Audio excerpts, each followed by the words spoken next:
You're listening to the Jan Price Show, all about movies. And today, my guest is director Tom DeNucci, and we're going to be talking about his brand new film entitled The Collective. And it is a fun movie. I'm looking forward to talking to you about this movie, Tom. So, welcome to the show.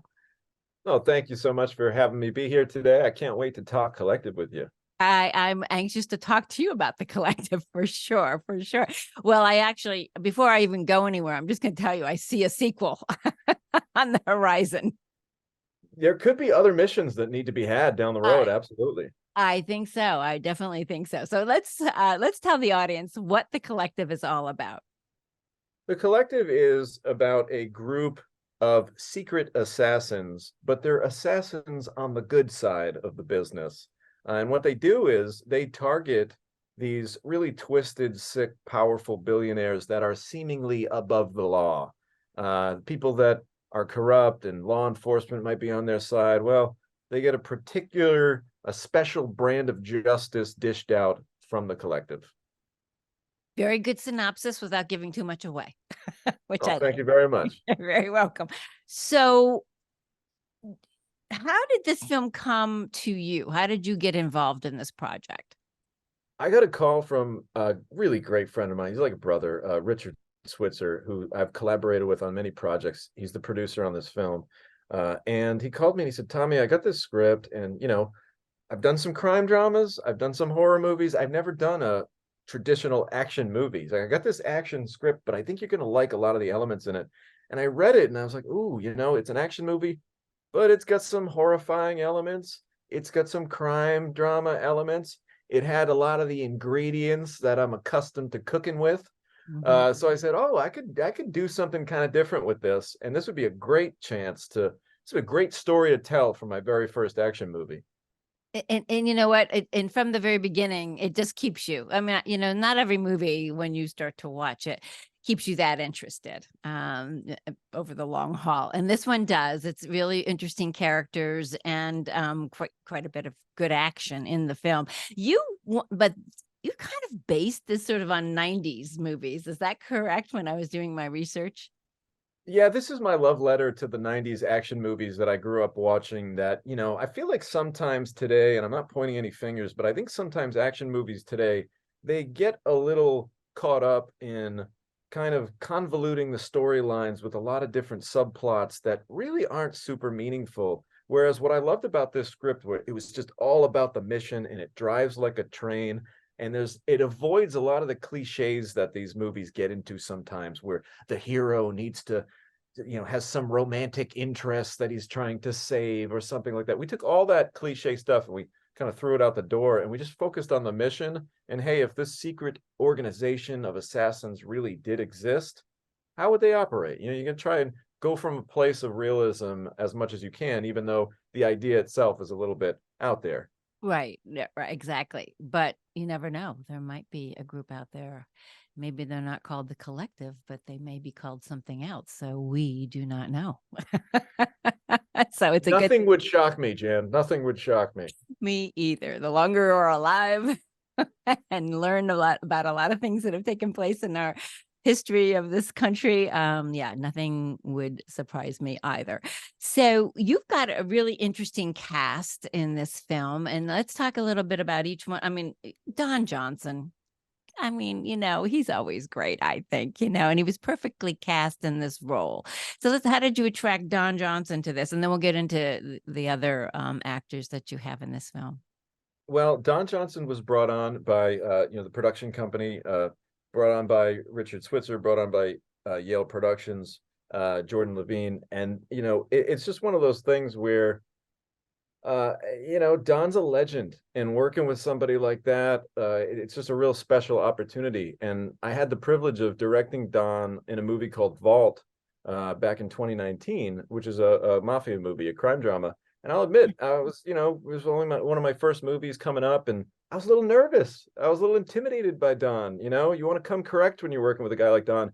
So it was great to like get all those nerves out on my last movie. And on this movie, we had worked together. We had built a rapport. It's all hugs and all right, let's do it again.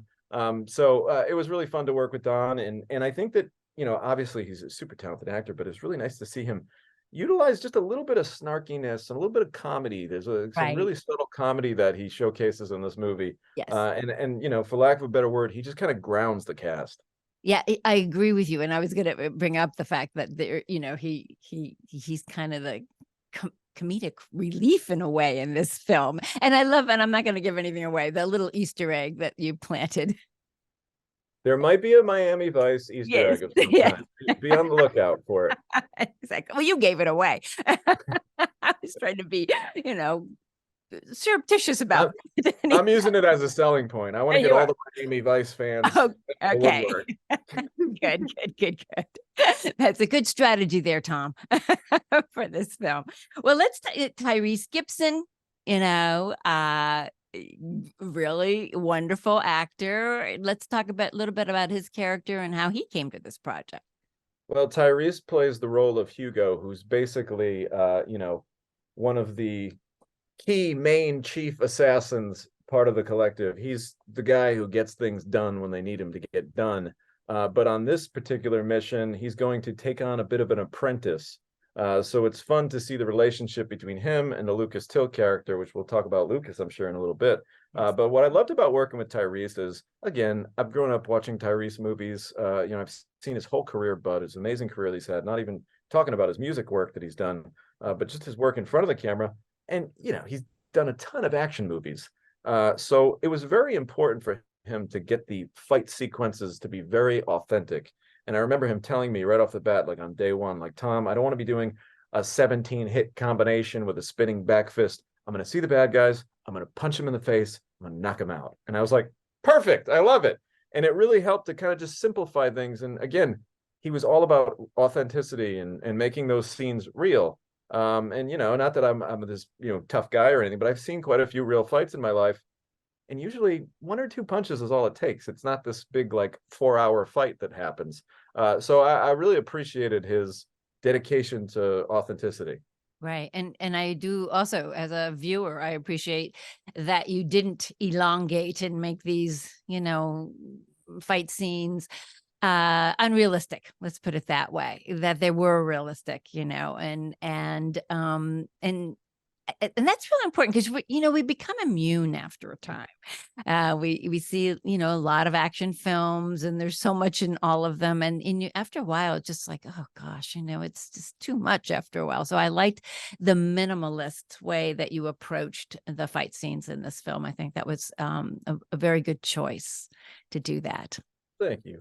Congratulations on that, for sure. All right, let's talk about Lucas Till, who is actually the main character in this film.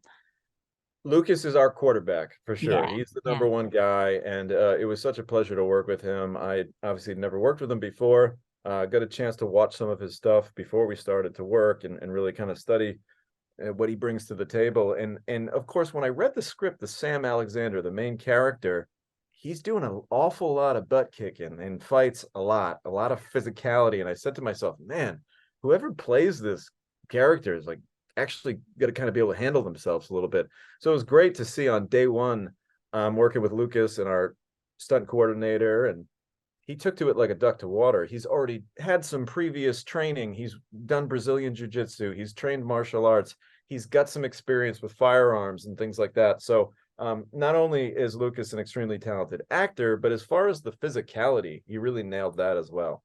Yeah, and he's not what you would necessarily think of as the I don't want to say superhero because it's not a superhero, but as the character that can really kick butt as much as he does, because he's not really, overly built and brawn and all of those things in this particular film. I mean, he's very unassuming. Let's put it that way. So many of He's the lead characters. Go ahead. Go ahead. Well, no, you're right. He's very unassuming, but there's a level of confidence in his eyes where it's like he projects this real gentlemanly energy and Yes. confidence. But at the same time, as much as he's a gentleman, he's got this look in his eyes where it's like if you did cross him, he will mess you up if he has to. So I thought that was a really cool duality that Lucas Yeah. has. Where like, yeah, he does, like you'd want to introduce him to your grandmother. Like he's such a nice guy, but then like when it comes time to use his fists, he can do that too.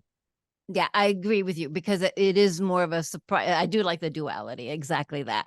You know, he'd be the kind of man that, even though you didn't do it in this film, maybe in the next collective, who knows?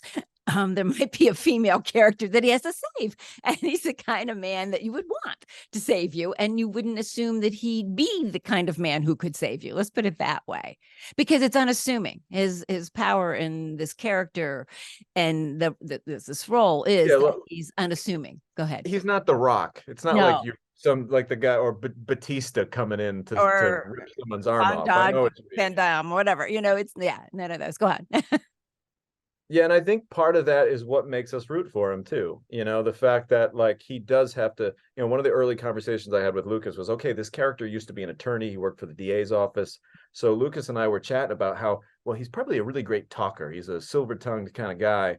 So he's going to use that ability to kind of con people or manipulate situations. And I think you can see that on the screen where, Lucas finds his character finds himself in some situations that he has to be deceptive or he has to use his mouthpiece to get himself out of trouble sometimes. Right. Exactly. Exactly. That's again, what a wonderful thing. Have some dialogue that maybe we can talk our way out of this a little bit. Then, and I think also the subject matter that you chose, that these are multi-millionaires, billionaires who are, and we see this in the news. We've seen it in the news over the last whatever many years, who are doing let's say, I don't know, things that are just so appalling, actually, using their money in such an appalling way that rather than using it for good, they're using it for something that's really, for lack of another word, I'm just gonna say bad. And so that you chose that as the nemesis in these films. So let's talk about that a little bit. Yeah, I mean, like you said, it's right out of the news. I mean, we've all probably followed the Epstein case and things like that. And it's one of those things where, as much as this is a movie and it's all fiction, the reality is this kind of stuff kind of almost it happens. There are sick people that have all this power and all this money. And it's awful to think about, well, what would happen if someone with all that power is to use it in a real nefarious way? And that's when you got to call people like the collective in to take out the trash. So yeah, I mean, it's one of those things where when I first read the script, those were the scenes that actually excited me the most because I was like, oof, there's nothing like you need to have lovable heroes and hateable villains. Yes. And what's more hateable than some disgusting billionaire that's going to abuse other human beings and think that they can just purchase them? I mean, really unlikable characters, right? And what we love about that is, well, we don't really feel bad when unlikable characters die, do we? Now we actually get a little excited. So it all works out for the film. And the reality is, not that we're trying to spread any, this isn't really the kind of movie that like has a message. We're not trying to, you're not going to, the credits aren't going to roll and you're not going to have this like aha moment of realization about something in your life. But the reality is, it's a little bit based in reality. This kind of stuff does happen. And at the same time, if we can create some good bad guys and entertain you for 90 minutes, well, our job is done. Exactly. And let's talk about your main villain in the film, the actor that played him, what his name, and let's talk about him a little bit because he was so good. Yeah, Paul Ben Victor, or PBV as I affectionately call him, he's a wonderful guy and just such a multi-dimensional actor. He's told me he's done a lot of different things. He's been a tap dancer before, and I started to really chat with him and learn about him. And then I got these ideas. I said to myself, well, these billionaires, right? They're so wealthy that celebrity doesn't really excite them. They could have Elton John show up and play at their Christmas party. They got the money to do that. But his character, this sick maniac who sells human beings, now that's a celebrity they can get behind. And I said, when you're on stage, people come to these auctions, these human auctions, not only just to like, sick that they are, buy people, but also to watch you and your showmanship. Mm-hmm. When you're on stage, you're basically the missing member of the Rat Pack. You're like Frank Sinatra. And the second I told him he's like Frank Sinatra, a bell went off in his head Yes. and he got really excited. I can tap dance. I can dance. I need a tumbler. I need a rocks glass with some bourbon. And he just, once I gave him that little nugget, he just ran with it. So I loved working with Paul Ben Victor, and he should be in everything. He's such a great Oh, actor. yeah. And, I've seen him in a lot of things. It's just his name is not that familiar. But as soon as I saw him, I said, oh, yeah, I've seen him in quite a few things. And you could just tell. It's always fun to watch actors, just in general, watching them. But this actor, this Paul Ben Victor, just relished his role. And you could feel that, watching him, that he was just having a great time doing what he was doing. And that made it fun to watch, even though he was, evil. It made his character more interesting because he was fun to watch doing it. Did you feel that when you were filming it? I was having a ball. Yeah, I really was. And as far as every actor is different, and that's kind of what I love about acting. It's almost like coaching a sport. It's like every player is going to act a little differently and react to a different style of coaching. Well, Paul was very receptive to me just kind of shouting ideas out, and he just kind of run with them, and he was very flexible, and he was giving me a lot of ideas. And some actors don't want to do that. They want to maybe just have a little private sidebar and then go do your thing. He told me, Tommy, if you see something that you want me to do, just yell it out, just shout it out, and I'll do it. What do you want? You're the boss. And it was really nice to have that level of respect, because especially veteran actors, a lot of these people will come on set and yeah, okay, yeah, I'll listen to your direction, but I'm probably just going to do it my way, if that's all right with you. Whereas Paul was all about really kind of caring about what I had to say and implementing it on the screen, and then taking it to a whole new level because he's got all this talent. Right, right. No, it's fun. It's a fun movie. I mean, it is what it's about, but it's a fun movie. To say that, and that's what you want to go. You want to when you go to the movies, you want to be entertained. And even though you say it's not a message film, and it's not a message film, but there is, in a way, there are things that, are in it that are, that you for us to think about a little bit more too, in a way. Yeah, so it's a good, fun summer movie for sure, for sure. Where did you film this, Tom? This was filmed mostly in the Boston area, mostly, yes, it's a couple towns right outside of Boston, Massachusetts. Okay, so and how long was the shoot on this? Well, to me, that's like one of the most interesting things. People are shocked when I tell them we shot this whole movie in 15 days. Three Wow. 5-day weeks, just boom, banged it out. So it was an incredible pace that we had to work with. One of the days, the day of the human auction, that was like a 17-hour day almost, where we knew that we only had these actors this one particular day. It had to get done. That was like our Hail Mary pass of the whole shoot, just like finishing that day. But part of that's just having a really great crew and really prepping hard. Like I pride myself on my prep work. I've never been one of the smartest people. I've never been one of the most talented people in the world, but there's no excuse to not be incredibly absurdly over prepared with what you're bringing to the table. So for me, the second I got the script, I only got the script about 2 months before we started shooting. Really? And yeah, and it was just like literally 8 straight weeks of me with my head buried in the script, making notes and really like strategically planning out every single shot in the movie before we got to set, so that I knew we only had 15 days. There's no time to think. There's no time to talk about what we're doing. We just got to be doing what we're doing. Right. And no rehearsal time either, probably, with that kind No, of. the only thing we did get to rehearse, which I'm so thankful of, and this is the first time I've ever gotten to do this on a movie, we got to rehearse the fight sequences with the actors and the stunt performers in advance, like on days we weren't shooting, which was really great. And it's also safer that way, because the reality is you can get hurt. Even if you're play fighting, people Mm. can still get hurt. The timing's wrong. Somebody accidentally gets hit. So we did have a chance to really prep those scenes nicely. Well, I can't. You only got it 2 months before you started shooting it. How did that happen? Usually, you have a lot more time. Well, it was an opportunity that just kind of came my way, and I quickly kind of jumped on it. Like I said, producer Richard Switzer called me, and this whole thing kind of came together really fast. And uh, sometimes I'd prefer that, to be honest with you. Yeah. Sometimes you're in these situations where you got like a year in advance, and you can almost overthink the situation. Where it's nice when someone's just like, "Hey, you gotta be ready in 8 weeks, okay?" I'm like, "All right, let's do it."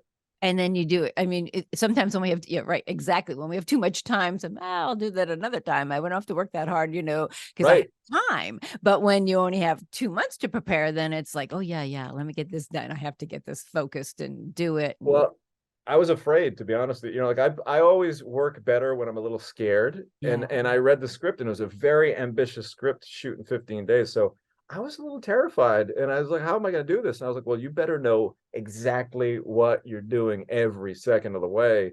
And that's why, just a couple months of really hard prep paid off a lot.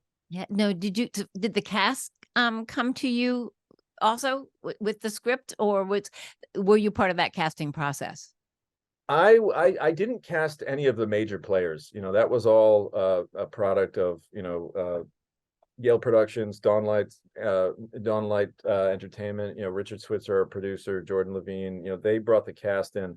I cast some of the smaller players. I don't want to say smaller players. That's they're going to be mad at me now. Yes, But some of the more supporting, debut supporting, roles, supporting, yeah, the supporting supporting character, roles. Thank you very much. characters. You're There's a welcome. great character actor by the name of John Fiore that I've worked with before. He's been in The Sopranos and a bunch of things, and he played like one of these other kind of eccentric billionaires, a gentleman who's got a little southern accent and He a was cane, good. Yeah, and he was fun to work with. And yeah. that's a guy that I've worked with a bunch of times. And there's a handful of character actors that I tend to cast in almost every one of my movies, and I almost like look for the opportunities. So John's one of those guys. Michael Zuccola is another actor who played the whistleblower. These are people that have kind of been in my Rolodex for a while, and any chance I get an opportunity to plug them in with all these big stars, I always love to do it. That's great. I mean, I've heard that so often, and of course we see it with some of the major, Scorsese and Spielberg, who they love working with certain actors. They become part of their team and their go-to actors that they like to work with, and also independent filmmakers that I talk to are the same thing. You begin to get a team together that your craft team, your cameraman, your composer, all of that. You start to develop this secondhand rapport with them, and then those are the people you want to work with, because it doesn't take as much time to kind of figure things out and everybody's personality and how to work together. I would assume that would be the same way for these actors that you've chosen to work with in the past. You are 1000% on the money. That's really what it is. Like you just said it all. I mean, it's kind of like I play a little music sometimes. I like to play guitar and stuff like that. And when you play music with musicians that have played with you before, their tendencies. Oh, he's probably going to switch to that chord now. Let's go into this key. So it's just like playing music. It's really fun to bring in the same players, and I already know what sound I'm going to get out of that, and I'm excited for it. So yeah, I love repeat offenders. Oh, I like that. Repeat offenders. Repeat offenders, I call them. So I mean, when I watched this, obviously you left it open for a possible sequel. Is there a sequel on the horizon, or do you have to wait and see how this one does?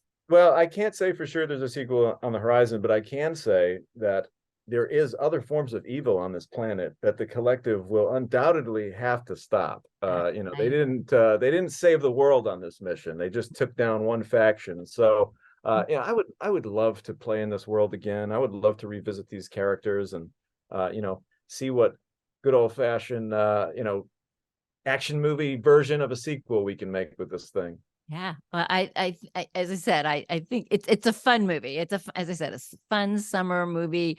We're always looking for good movies to go see during the summertime. Of course, we've got some big ones out right now, but that are doing great in the box office, which is good. We like to see that happen, and because, as we all know, movie theaters have suffered through the pandemic and onward, and so we want people to go back to the movie theater. That's what this show is all about: getting you back into the movie theater to see wonderful, fun films. And this is one, just to go, not have to think too much, but just have a fun time at the movies. Yeah, this movie's not homework by any means. This is just an enjoyable film, and we're hoping that, whether you had a good day or a bad day, if you watch this thing for 90 minutes, you're going to walk away with a little bit of entertainment and a couple things to maybe chat about, as they say. I love the conversations. One of my favorite things about movies is those conversations that you hear as people are walking out of the theater, and what are people chatting about. So there's definitely going to be a couple things that you can chat about when you walk out of the theater on this one, or when you put your remote control down if you're watching it streaming or whatever it is.